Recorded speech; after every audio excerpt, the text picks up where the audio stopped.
ঢাকার শাহবাগ মোড়ে তৃতীয় দিনের মতো রোববার অবরোধ করে বিক্ষোভ প্রদর্শন করছে সনাতন ধর্মাবলম্বী কয়েক হাজার মানুষ।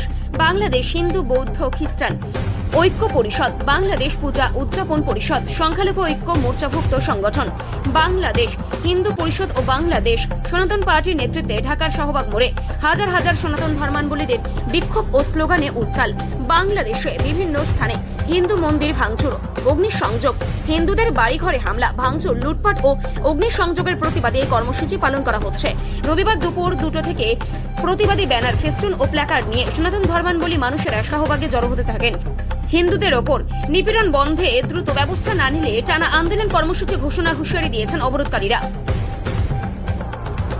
আপনারা দেখেছেন সারা বাংলাদেশে কিভাবে নৈরাজ্য চলছে, ধর্মীয় সংখ্যালঘুদের উপর নিপীড়ন, নির্যাতন, মন্দির ভাঙচুর করা হচ্ছে, অগ্নিসংযোগ করা হচ্ছে, লুট করা হচ্ছে, প্রতিদিন গণ ডাকাতি হচ্ছে।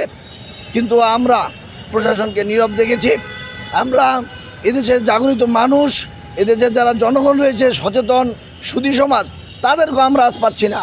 আমরা আজ বৈষম্য ছাত্রবৃত্তি ছাত্রদেরকেও আমরা পাচ্ছি না ধর্মীয় সংখ্যালঘুদের পাশে। এমন অবস্থায় এই দেশ আর কতদিন চলতে? এই দেশের মানুষ কি আমরা না? এই দেশ কি আমার জন্মভূমি না? এই দেশ কি আরেকজনের লোক? আমার পূর্বপুরুষরা করেছে, আমরা এখানে থাকবো, কোনো প্রকারই আমরা দেবো না। আপনারা জানেন শত শত মানুষ ভারত যাওয়ার জন্য বর্ডারে বসতে যাবান করেছে। আমরা চাই না তারা ওই দেশে যাক, আমরা চাই বাংলাদেশে লড়াই করে থাকতে হবে। যেহেতু আমরা মরেছি, আমরা আর ঘরে থাকতে চাই না, রাজপথে থাকবো যতদিন পর্যন্ত আমাদের দাবি আদায় না হবে, ধর্মীয় সংখ্যালঘুদের নিরাপত্তা প্রদান না করবে। আমরা রাজপথে শাহবাগ চত্বরে প্রতিদিন জেলায় জেলায় আমরা ছাত্র জনতা, প্রগতিশীল লোক সকলকে নিয়ে আমরা থাকবো। আমরা ঘরে ফিরতে চাই না। আপনারা দেখেছেন কিভাবে মানুষকে, নিরীহ মানুষকে অত্যাচার করা হচ্ছে।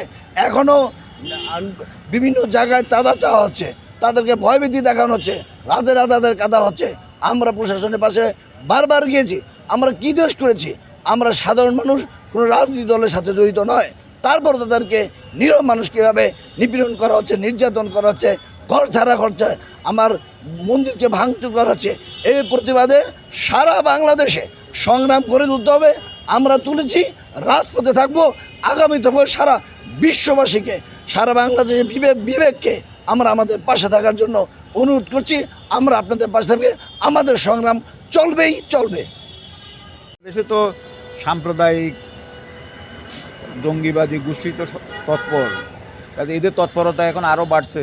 এরা বিভিন্ন জায়গায় হামলা করছে, হত্যা, ধর্ষণ, তারপরে বাড়িঘরে হামলা, ধর্মীয় প্রতিষ্ঠানে হামলা,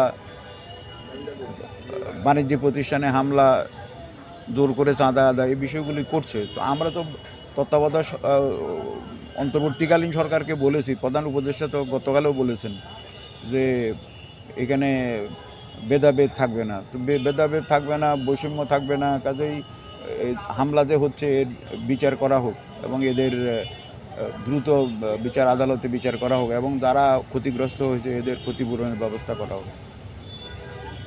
আসলে আপনারা যেটা লক্ষ্য করেছেন, সম্প্রতি বিশেষ করে গত এই মাসের এই 5 তারিখ, 6 তারিখ, 7 তারিখ এবং 8 তারিখ, এই 4 দিন সারা দেশে একটা ভয়াবহ একটি আমরা যেটা দৃশ্য সকলে আপনারা সেটা লক্ষ্য করেছেন। বিশেষ করে একটি সাম্প্রদায়িক হামলা, বাংলাদেশের সকল জেলায় এই হামলাটি সংঘটিত হয়। বাড়িঘর ভাঙচুর, লুটপাট, অগ্নিসংযোগ এবং মন্দির বশীভূত করা এটি হয়েছে। এটি আমাদেরকে অবাক করেছে। আমরা জানি না তখন এই সময়ে ছাত্র জনতার একটি আন্দোলন চলমান অবস্থা ছিল, তাদেরও একটি প্রত্যেক এই আন্দোলনের যেটি আমরা লক্ষ্য করেছি, সকল জনগোষ্ঠীর বৈষম্য নিরসনের জন্যই তারা আন্দোলনটি করছিল। এই করাকালীন অবস্থায় হঠাৎ করে এই ধরনের একটি ঘটনা আমাদেরকে বিস্মিত করে তুলেছে। আমরা হতবাক হয়েছি। ইতিমধ্যে সরকারের পরিবর্তন ঘটেছে। সরকারের পট পরিবর্তনের একটি প্রেক্ষাপটে নতুন সরকার ইতিমধ্যেই তাদের অবস্থান নিয়েছে। আমরা আজকে আমাদের বাংলাদেশ হিন্দু বৌদ্ধ খ্রিস্টান ঐক্য পরিষদ, পূজা উদযাপন পরিষদের পক্ষ থেকে এই বিশেষ করে হাজার হাজার পরিবারের উপর যে আক্রমণ, সারা বাংলাদেশে ন্যাক্কারজনক, এদেশের একটি নাগরিক তার এই ধরনের তাদের উপরে আক্রমণের একটি অবস্থা আমরা কিছুতেই মেনে নিতে পারছি না। এই সুন্দর বাংলাদেশ স্বাধীনতার পরবর্তী সময়ে এই দেশে বারবারই কিন্তু হামলা হয়েছে। আমরা এটার চির অবসান চাই। ছাত্র জনতা যে আন্দোলন, তাদের প্রক্রিয় আন্দোলনের যেই ভাষা তাদের ছিল, সেই আন্দোলন আমরাও দেখেছি, তাদের একটার সাথে আমরাও মিলিয়ে বলতে চাই এই দেশে কোনো রকম বিশেষ করে কোনো রকম সাম্প্রদায়িকতা যেন চিরতরে যেন এই দেশ থেকে বিতাড়িত হয়, মানবিক বাংলাদেশ যেন তৈরি হয়। সেই প্রেক্ষাপটে আজকে বাংলাদেশ পূজা উদযাপন পরিষদ এবং ঐক্য পরিষদ এবং অন্যান্য সংগঠনসমূহ, সংখ্যালঘু সংগঠনসমূহ আজকে আমাদের একটি সমাবেশ এবং আমাদের বিক্ষোভ মিছিল রয়েছে।